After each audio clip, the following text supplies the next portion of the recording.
festa para as nossas vidas. Amém? Eu convido você a fazer um breve período de oração onde você está, para que nós então adoremos ao Senhor. Amém? Pai de amor, Pai querido, nesta noite nós te bendizemos pelo teu nome, te engrandecemos pela vida de cada irmão que está, Senhor, online, cada irmão que está, Senhor, em sua casa, mas a tua graça está manifesta entre nós. Nós te bendizemos, te louvamos por este culto de adoração, em o nome de Jesus, para a glória do teu nome. Amém. Amém? O Oziel, amém?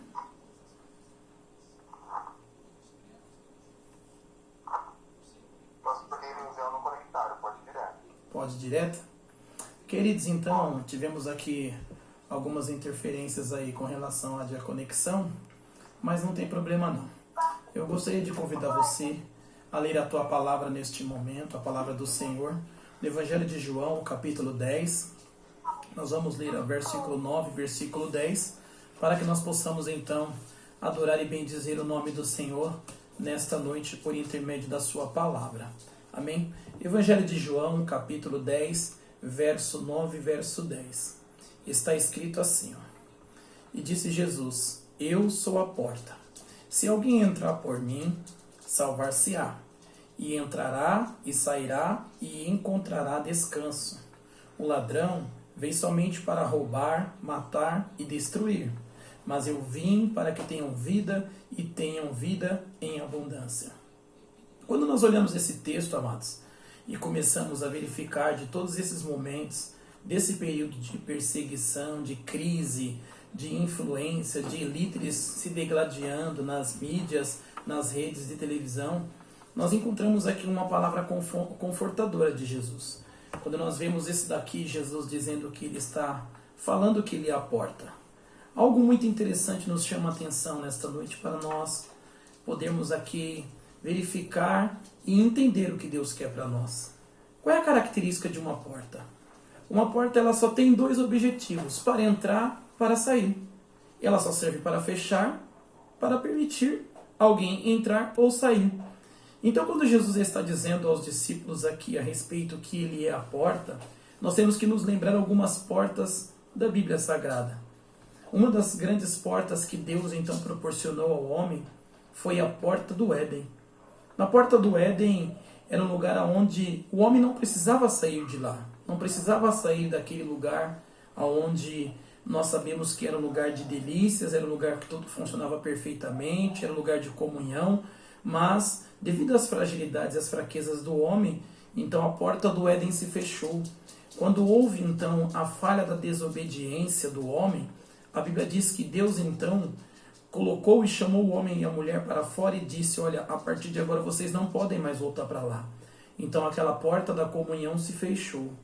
E quando nós olhamos para isso, nós vemos que quando a porta da comunhão da nossa vida com Deus se fecha, muitas coisas acontecem. Qual foi as consequências da porta se fechar? As consequências, segundo a Bíblia, foi que o homem então começou a sofrer, a mulher teve as suas dores de parto, teve que trabalhar, houve então, começou a acontecer os homicídios, as brigas, as guerras, os levantes entre famílias, destruição familiares. Todas as vezes que a porta da comunhão com Deus se fecha, outras portas se abrem. E essas portas que se abrem muitas das vezes são as portas facilitadoras para que a nossa natureza humana então tome a vontade dela, tome a constância da vida dela e a nossa natureza humana então possa fazer o que ela deseja, o que ela anseia. Quando nós olhamos então Deus, olhar para o homem e dizer: olha, a porta do Éden se fechou, a porta da comunhão se fechou, mas tem uma coisa, eu vou dar uma outra oportunidade para vocês. E a Bíblia diz então que Deus imolou um cordeiro e deu então vestes para o homem, para a mulher, para dar o direito de volta a ter novamente um elo com Deus. Porém, o homem e a mulher, então, a Bíblia diz que eles continuaram a sua vida do lado de fora do jardim, mas algo muito desacreditado naquele período ocorreu. Ocorre então o primeiro homicídio, ocorre a briga entre famílias, ocorre a desestruturação familiar, e nisso então surge várias consequências, várias coisas que ocorrem, e estas portas que se abriram, elas foram abrindo outras portas. E quando nós olhamos dentro do contexto bíblico, nós vamos ver que logo depois alguns anos passaram-se e veio então um homem chamado Noé. Noé é tão interessante que quando Deus chama Noé para pregar o arrependimento devido toda aquela maldade que estava acontecendo, todo aquele período de dor, de sofrimento, de desestrutura, Deus então chama Noé para pregar. Noé durante 100 anos, ele prega e ninguém se arrepende. Ele prega e ninguém ouve a oportunidade daquilo que estava sendo pregado. Deus então manda ele construir a arca. E após todo mundo, todos os seus familiares, aquelas 8 pessoas, entrarem na arca juntamente com seus animais, Deus fechou aquela porta, que era a porta da oportunidade. A porta da oportunidade, muitas das vezes, ela passa pela nossa vida e nós não percebemos, porque o Evangelho tem sido pregado, a palavra tem sido pregada, Deus ele tem manifestado a graça, mas é muito interessante, porque quando nós vemos isso acontecer, que Deus então falou para Noé, Noé, é chegado o tempo.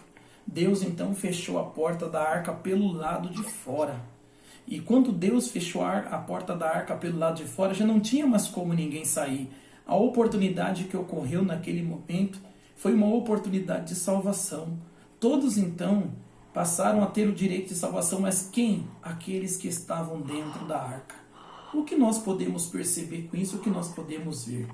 Nós vamos ver que a oportunidade Deus está dando, porém as portas estão se fechando. As portas estão cada vez mais ficando fechadas e a humanidade ainda não percebeu. A igreja, muitas das vezes, as pessoas não perceberam. O evangelho está sendo pregado, o arrependimento está sendo pregado, porém as pessoas não estão aproveitando a oportunidade. Naquele período, o dilúvio então, a Bíblia diz que Deus queria criar uma nova geração, mas a misericórdia de Deus foi tão grande por intermédio dos seus filhos, que Deus então deixou com que a nação então começasse a crescer novamente. Deus então abre uma outra porta para o homem, a porta sacerdotal. Deus então levanta sacerdotes para trazer e fazer o sacrifício para perdoar a humanidade, para perdoar os pecados. Só que os homens também não quiseram entrar por essa porta, porque eles começaram a trazer sacrifícios pela metade, começaram a trazer sacrifícios de outras formas. O que nós podemos aprender com isso? Nós aprendemos que hoje, na nossa geração, muitos têm apresentado sacrifícios pela metade. É bem visto hoje, bem verdade, que nós começamos a perceber, hoje não se falou tanto e não se fala tanto, ou se comenta tanto, de não ter culto, de que a igreja está fechada, de que isso, que aquilo. Mas quando as igrejas estavam abertas, muitas pessoas não aproveitaram a oportunidade. Muitos não queriam ir para a casa de Deus. Muitos, quando iam, ofereciam sacrifício pela metade. Então Deus abriu a porta sacerdotal para que a humanidade daquele período então pudesse entrar, mas muitos também não quiseram. O que nós podemos aprender aqui é que a porta sacerdotal também, ela se fechou, porque as pessoas começaram a apresentar um sacrifício de acordo com aquilo que não era exigido por Deus, de acordo com aquilo que não era solicitado pela palavra de Deus.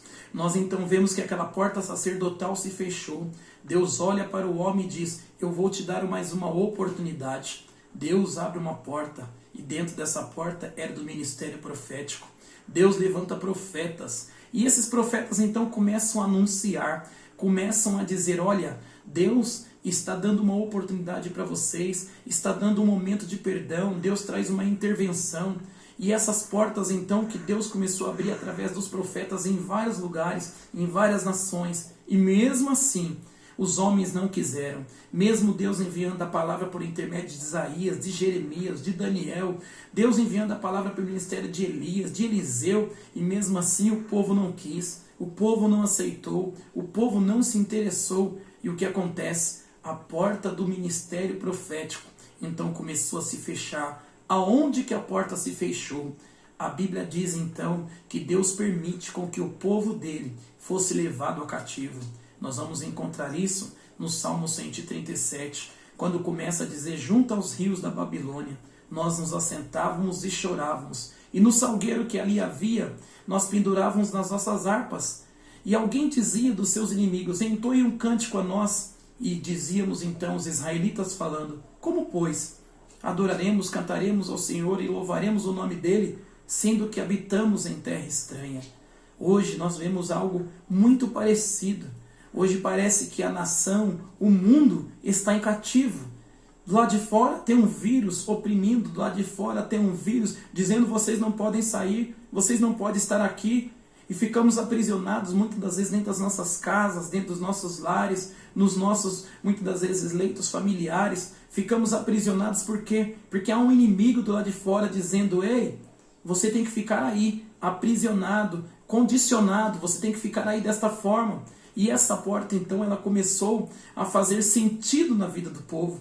E o povo de Deus, então, deixou as suas idolatrias, deixou o seu velho eu, o seu ego, a sua soberba, a sua arrogância. Por quê? Porque a opressão foi tão intensa, as mortes foram tão grandes, que o povo de Deus, então, voltou-se um arrependimento. O que Deus cria, então, e Deus levanta? Deus levanta reis, Deus levanta homens para legislar, para criar leis e métodos para poder governar o povo. E Deus abre esta porta, então, a porta da realeza. Esta porta da realeza foi tão interessante, porque quando Deus levanta um rei, um homem chamado Davi, a Bíblia diz então que rei como Davi nunca houve e nunca haveria, porque Davi era um homem segundo o coração de Deus que governava o povo de acordo com a vontade de Deus.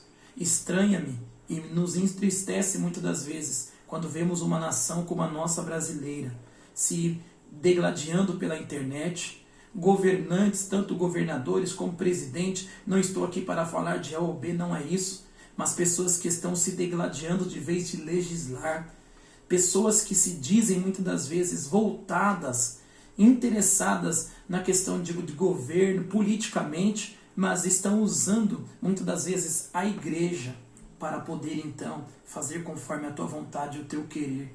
É bem diferente do nosso amigo e rei Davi.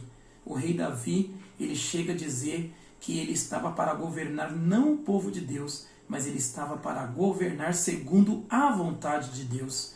E quando nós vemos isso, nós vemos que Davi foi um exemplo de liderança governamental, deixando este exemplo então para outras pessoas.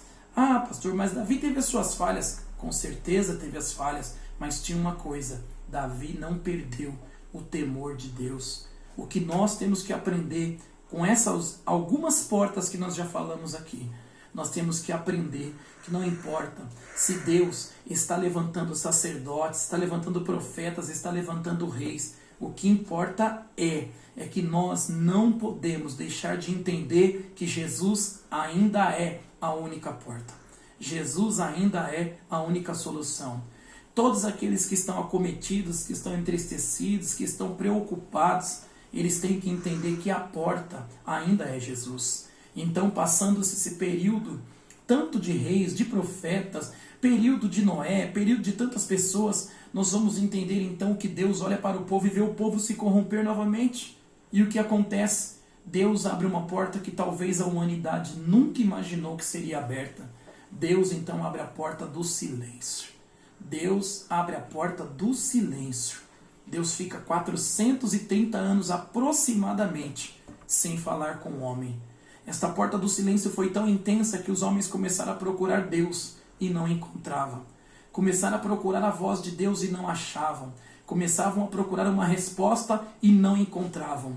Muitas das vezes nós estamos vivendo um período assim, em que as pessoas estão procurando a voz de Deus. A Bíblia diz que no final dos tempos haveria dias em que as pessoas teriam fome, não fome de pão e nem sede de água, mas fome e sede de ouvir a palavra de Deus. O que é que está acontecendo agora? O que é que está ocorrendo agora? As pessoas estão desesperadas atrás de suprimento medicamentoso, atrás de álcool em gel, atrás de recursos tecnológicos, mas elas estão se esquecendo que a única porta que elas podem entrar ainda é Jesus. A resposta ainda é Jesus. Mesmo que Deus, naquele período, ficou em silêncio, a Bíblia diz então que Deus decidiu fazer com que mais uma porta se abrisse. E que porta era essa? Era a porta da promessa.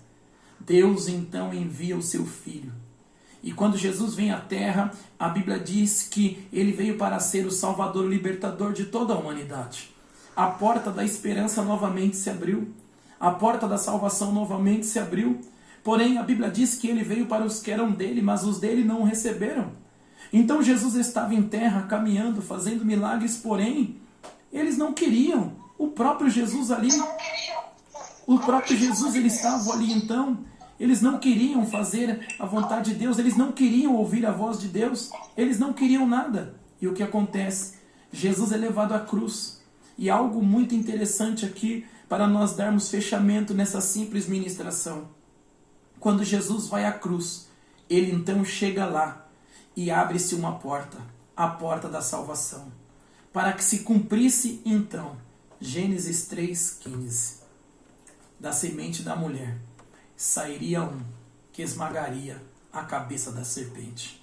Então, neste momento, quando Jesus então, ele vai e morre na cruz, quando ele entrega o Espírito, quando ele ressuscita, ali naquele momento passa a se cumprir que a porta que havia sido fechada do Jardim do Éden, a porta da comunhão, estava realmente e novamente sendo aberta. Aí então encontramos esse texto que nós lemos aqui, que Jesus é a porta. Quando nós paramos para ver isso aqui, nós podemos entender que após a sua morte e a sua ressurreição, ele estava dizendo: ei, várias portas foram fechadas, outras portas vocês abriram, mas agora eu vou abrir uma porta que ela só vai se fechar quando então eu levar a minha igreja. E a porta está se fechando, a arca está preparada, o evangelho já foi pregado, o arrependimento está sendo anunciado, e as pessoas estão como a geração de Noé. As pessoas estão como uma geração que não está se preocupando com mais nada. As pessoas estão vivenciando como a sua vida da forma que acham que tem que fazer. Mas eu quero deixar aqui uma voz e uma palavra profética ao teu coração. A porta está fechando. E Jesus então ele chega a dizer: eu sou a porta. Se alguém entrar por mim, salvar-se-á. Nós não temos que correr atrás de porta de hospital, porta de política, porta de fulano, porta de ciclano. Nós temos que entrar pela porta que é Jesus. E para nós encerrarmos esta simples ministração, eu quero deixar aqui algo muito interessante.